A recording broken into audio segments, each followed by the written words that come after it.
La calle Marqués de Campo de Denia, consulta de Human Nutrition Nico Aros. Planes alimenticios para deportistas o simplemente si quieres aprender a alimentarte correctamente y ayudar a tu cuerpo en cualquier situación. En Human Nutrition seguimos tu caso personalmente con los últimos avances y los nuevos estudios nutricionales y te ayudamos a combinar alimentación con el mejor programa físico deportivo. Déjate guiar, consigue la meta más importante. Busca Human Nutrition, la calle Marqués de Campo 18, segundo B.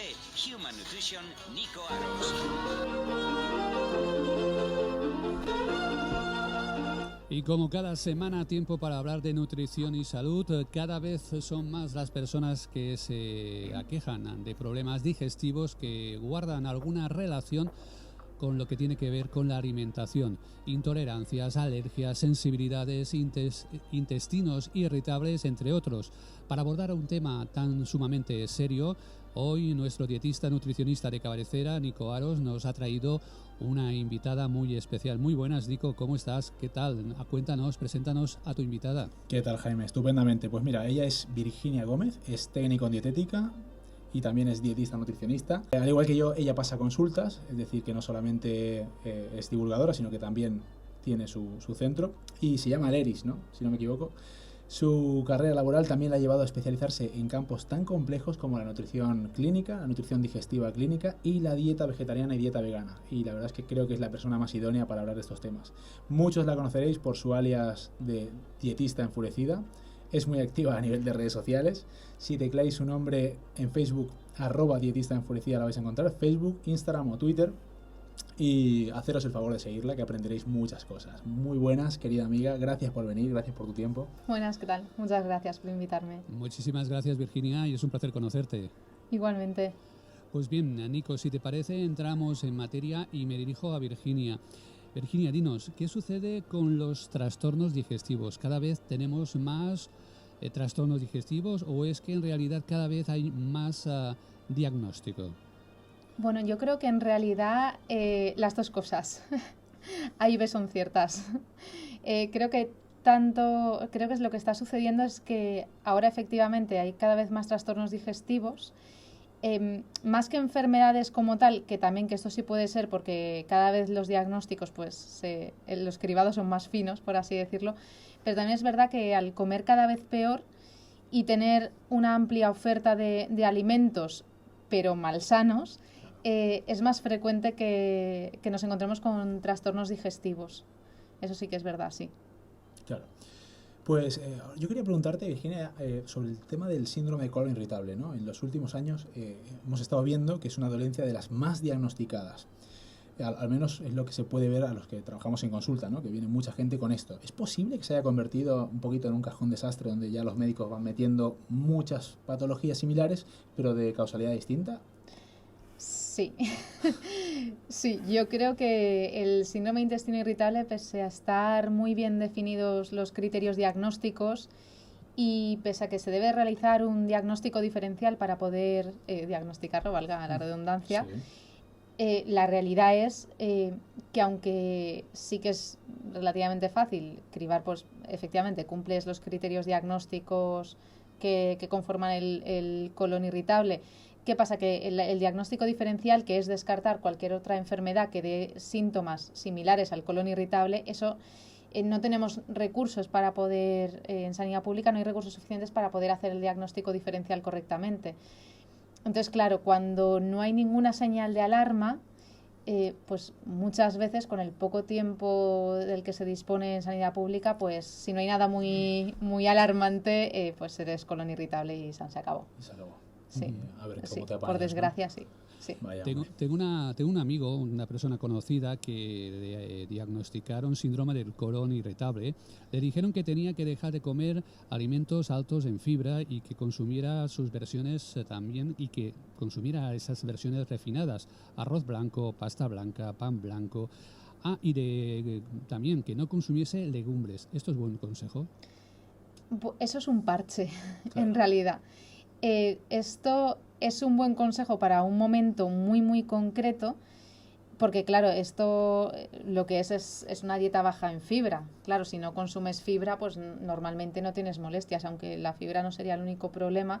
El problema de esto es que al restringir tanto, porque imagino que ahí tampoco se aconsejan frutas ni verduras, la persona a medio plazo, ni siquiera a largo plazo, a medio plazo puede perder una gran tolerancia y se le puede ver bastante afectada la microbiota intestinal. Es decir, que habrá una pérdida de tolerancia a medio plazo de cómo la persona puede digerir los alimentos. Entonces, mantenerse mucho tiempo en una dieta con tantos refinados, sin legumbres y bastante restringida, me imagino, en frutas y verduras, es luego no poder comer nada, porque si ya le sentaba mal, luego le va a sentar peor.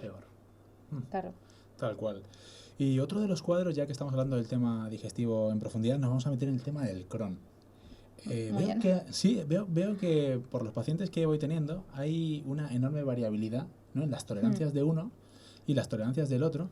Y además es curioso, ¿no?, porque siendo una enfermedad que lo que existe es mala absorción y que la persona está mal, o sea, veo que me ha pasado en 3 casos que cogen peso, pero mucho peso. O sea, es una cosa curiosa para que veas, ¿no?, hasta qué punto puede haber variabilidad.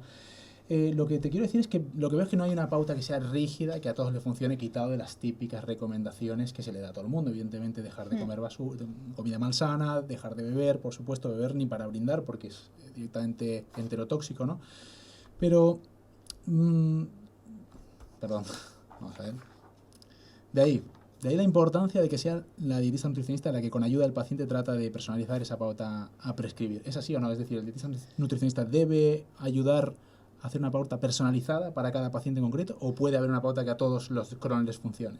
No, en enfermedades inflamatorias intestinales, sea Crohn o sea colitis ulcerosa, pero especialmente Crohn, porque hay mucha más variabilidad, diría yo, que en colitis ulcerosa, por ejemplo. Es casi imposible hacer pautas concretas, porque además ya no solo depende de la persona, sino que también depende en el momento en el que está esa persona. O sea, no es lo mismo cuando la persona está sintomática, cuando está saliendo de un brote, cuando está en un brote grave. Es muy complicado. Entonces, los consejos que se dan pues son bastante genéricos, porque es muy difícil de unificar. Entonces, hacer un protocolo para esto, más allá de lo básico, es complicado. Hay que ver al paciente en profundidad. Sí. Virginia, dinos entonces, si alguien le diagnostica la enfermedad del Crohn, ¿cuáles serían los pasos dietéticos iniciales a seguir? ¿A qué profesionales se debería acudir? En primer lugar, a la persona especialista en digestivo, que será quien diagnostica normalmente. La responsabilidad de la medicación, las revisiones y demás, pues hacer caso a la persona especialista en digestivo. Y luego la parte que hacemos los dietistas nutricionistas sería personalizarles la alimentación según el estado en el que se encuentran, y también tratar de trabajar también un poco la educación nutricional, porque pues por lo que comentamos, porque a lo mejor esa persona en ese momento está sintomática y puede comer prácticamente de todo. En ese caso lo que hacemos es potenciar que coma la más amplia variedad de alimentos posible, en el sentido de frutas, verduras, legumbres, que nadie me malinterprete. Claro. No me refiero a comida ultraprocesada, ¿no? Y luego ya, si está con sintomatología o saliendo de un brote, pues ya la pauta tiene que ser mucho más personalizada de cara para ver qué tolerancia tiene a los alimentos. Y luego dos figuras que también creo que son clave para esto serían las personas profesionales de la psicología, psicólogos, terapeutas, porque muchas veces hay problemas asociados a tener Crohn. Claro, pensamos que si tienes urgencia defecatoria puede ser un gran problema a la hora de salir a pasear, tan siquiera. O sea, y hay gente que si no tiene un baño cerca o no sabe dónde está el baño, es que no sale. Y esto a lo mejor parece muy extraño, pero a estas personas les pasa. Eso, si en un momento dado te tienen que poner una ostomía, o sea, una bolsa pegada, pues porque un tracto del intestino tuyo no puede funcionar, todo esto afecta a nivel psicológico de forma bastante importante. Entonces, yo creo que sería imprescindible tanto apoyo psicológico como también apoyo por parte de un profesional de la actividad física y el deporte. Muy bien, muy bien. Bueno, cambiando un poquito de tercio, ¿no? Un tema también interesante cuando hablamos de temas digestivos siempre es el tema del gluten, ¿no? Es el tema controversial, viene a ser el sweet spot, ¿no? Existe la enfermedad celíaca, que ya muchas personas identifican. El problema de esta enfermedad es que no siempre es sencillo llegar al diagnóstico. Por ejemplo, recuerdo la historia de una tía mía que hasta los 60 años no se lo diagnosticaron. O sea, te puedes imaginar una vida tortuosa yendo al baño con heces sanguinolentas. Entonces ya lo que hacemos a veces los DN, o sea, nosotros los dietistas nutricionistas de consulta, cuando vemos un cuadro que nos huele un poco, que puede haber cierta sensibilidad, retiramos el gluten, ¿no? Y oh maravilla, a veces funciona. Entonces, ¿qué opinas sobre esta práctica de retirar el gluten sin tener un diagnóstico certero? Bueno, yo Hecha, creo... prescrita por un profesional. Sí, perdón, sí. Yo creo que el problema más que quitar el gluten, pues se puede, o sea, perfectamente es muy sencillo hacer una pauta sin gluten que sea perfectamente sana. O sea, el comer sin gluten no es un problema. Está pautado por una persona, por un dietista nutricionista que sabe lo que hace, vamos, ningún problema. Claro. El problema es, Claro. yo sí que aconsejaría que se hiciera siempre el cribado básico, que sería pedir que esto se debe hacer mientras la persona está consumiendo gluten, porque si no, evidentemente, pues va a salir negativo y puede ser un falso negativo. Claro.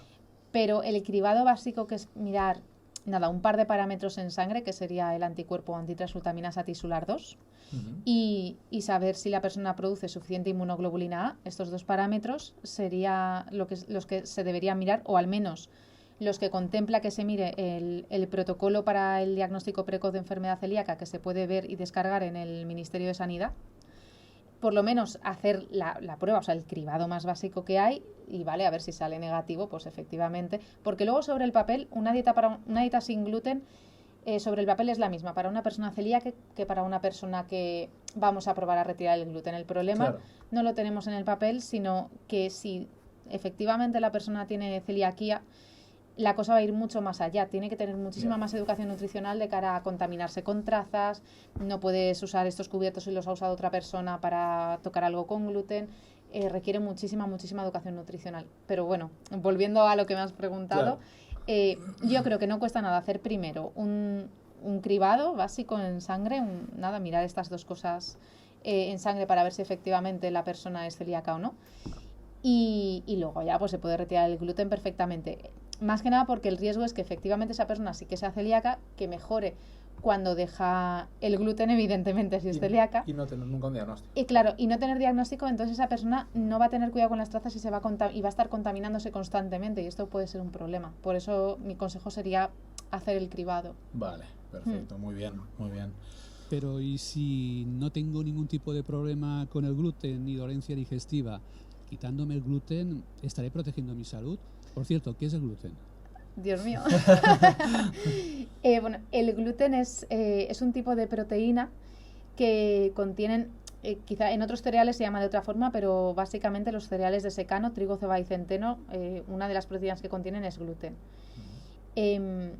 Entonces, bueno, ¿mejora mi salud si quito el gluten? Bueno, sí, por quitar el gluten vas a dejar de consumir alimentos ultraprocesados, bollería, pizzas, pues probablemente mejore tu salud, pero no, la culpa no es del gluten. Claro. La culpa es es gracias a que dejas los ultraprocesados. Quitar el gluten para proteger la salud. Es que esto es muy controvertido para que yo hable de esto públicamente. En general, creo que, hablando a nivel de población general, creo que la población general tiene muchas cosas que hacer antes que ponernos a ver si quitamos el gluten. O sea, sin gluten se puede vivir. Si lo quitas, lo peor que puede pasar es que no pase nada. Claro. Sin más, pero creo que hay cosas, o a lo mejor va y mejora la salud, no te digo yo que no. O sea, creo que todavía hay mucho por descubrir de cara al gluten, pero también es verdad que creo que ahora mismo tenemos problemas bastante más importantes, pero hasta tal punto que yo a la gente, antes de quitarse el gluten, le recomiendo que vaya a hacer ejercicio. El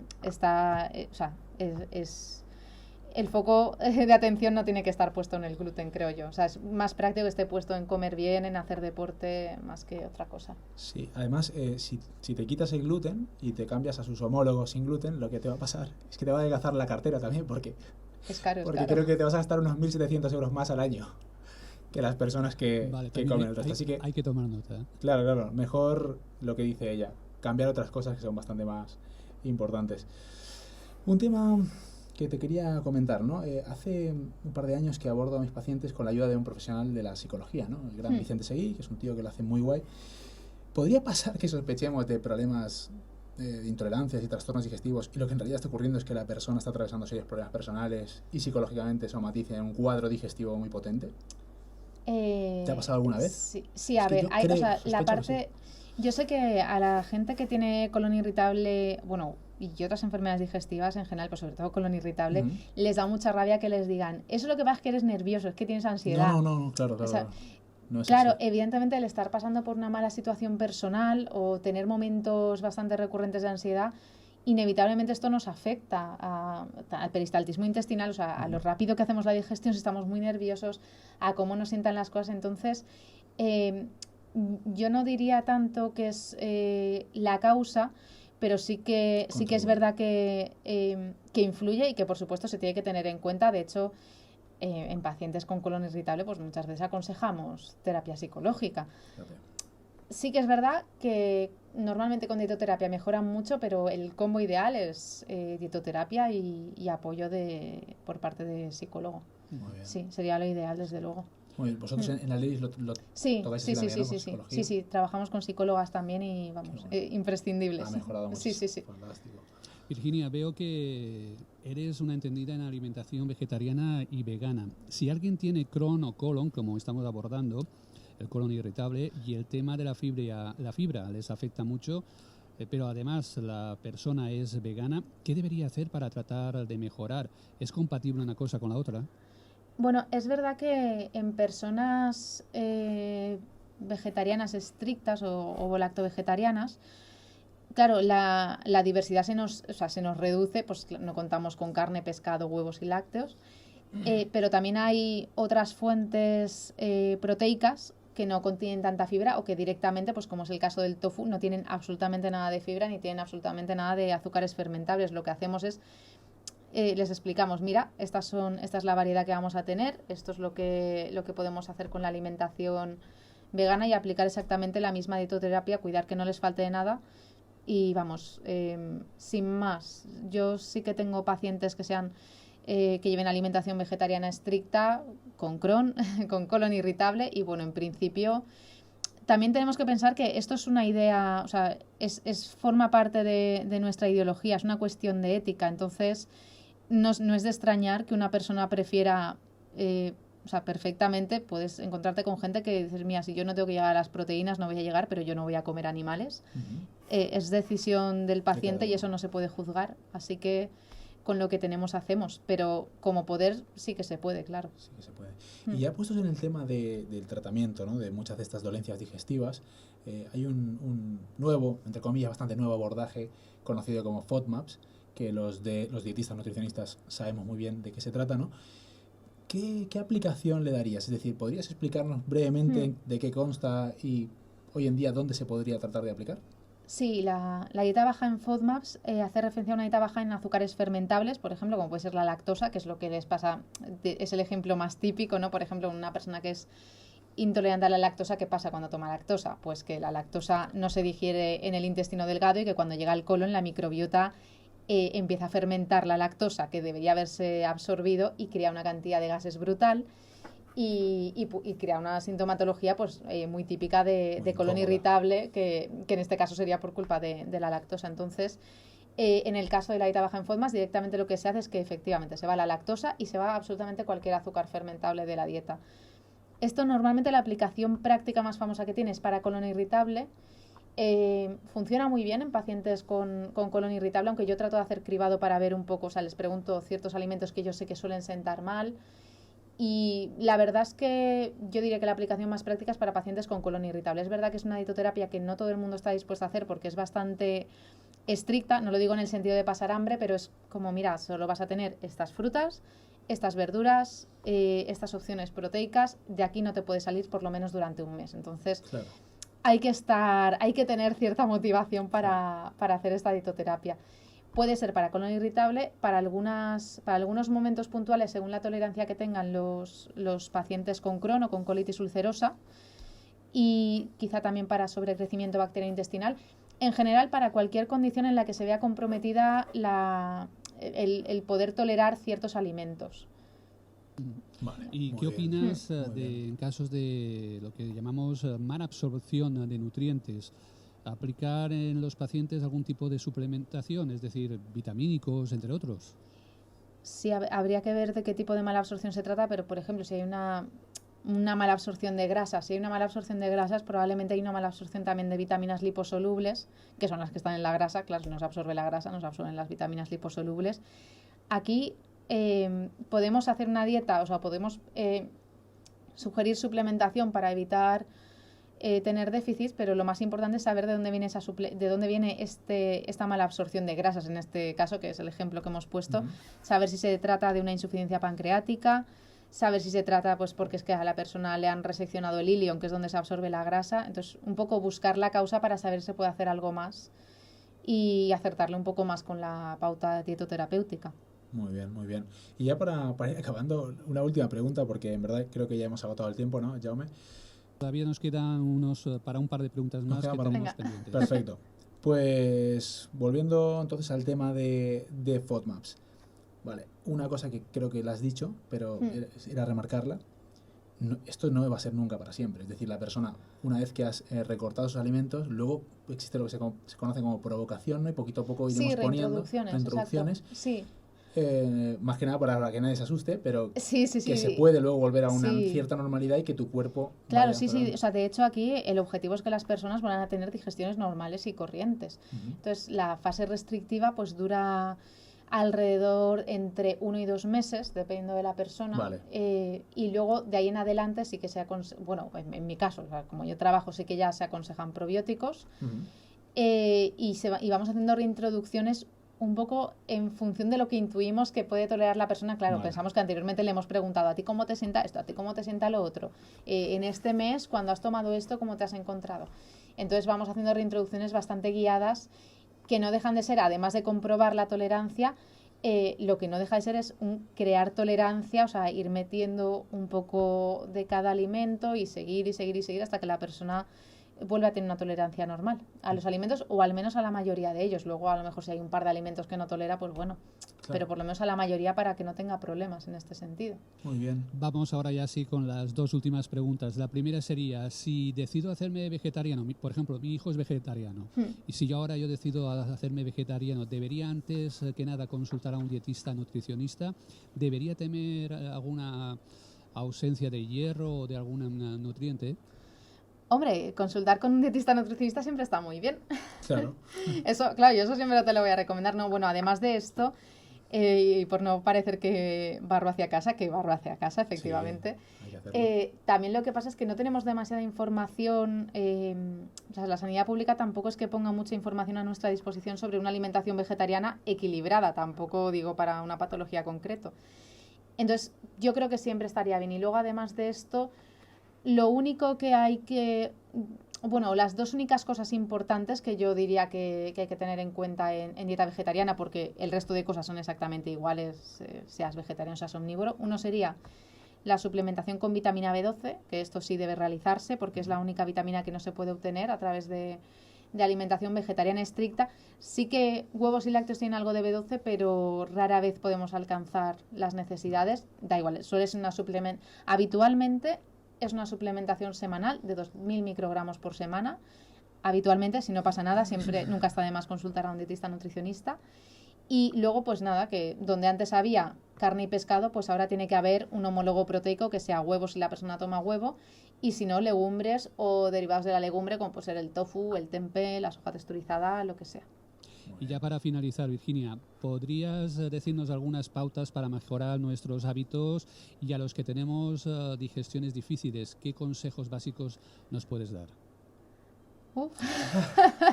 Esta me la tenía que haber preparado. Bueno, consejos para mejorar la alimentación es que siempre, para mí siempre va a ser comer suficiente fruta, suficiente verduras, suficientes legumbres.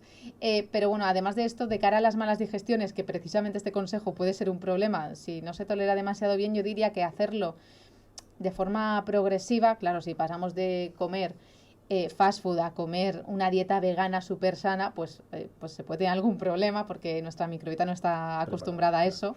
Entonces, bueno, hacerlo de forma progresiva. Si se necesita la ayuda de una dietista nutricionista, pues avanti. Y nada, hacerlo pero poco a poco. Vamos, y de ahí no me sacáis. Muy bien, una última pregunta. Más que nada es una anécdota que podrías contarnos. ¿por qué lo de dietista enfurecida? Si Oh, Dios. eres una tía encantadora, cuéntanos. Gracias. No pareces enfurecida. Sí, pues esto pasa cuando escoges un nick así porque Ya. sí, a los 20 y pico años y dices, a ver, estaba farmacia enfurecida, un saludo si me estás escuchando, Guille, masa enfurecida y yo, ¿qué? Pues yo dietista enfurecida, ya está, hasta ahí.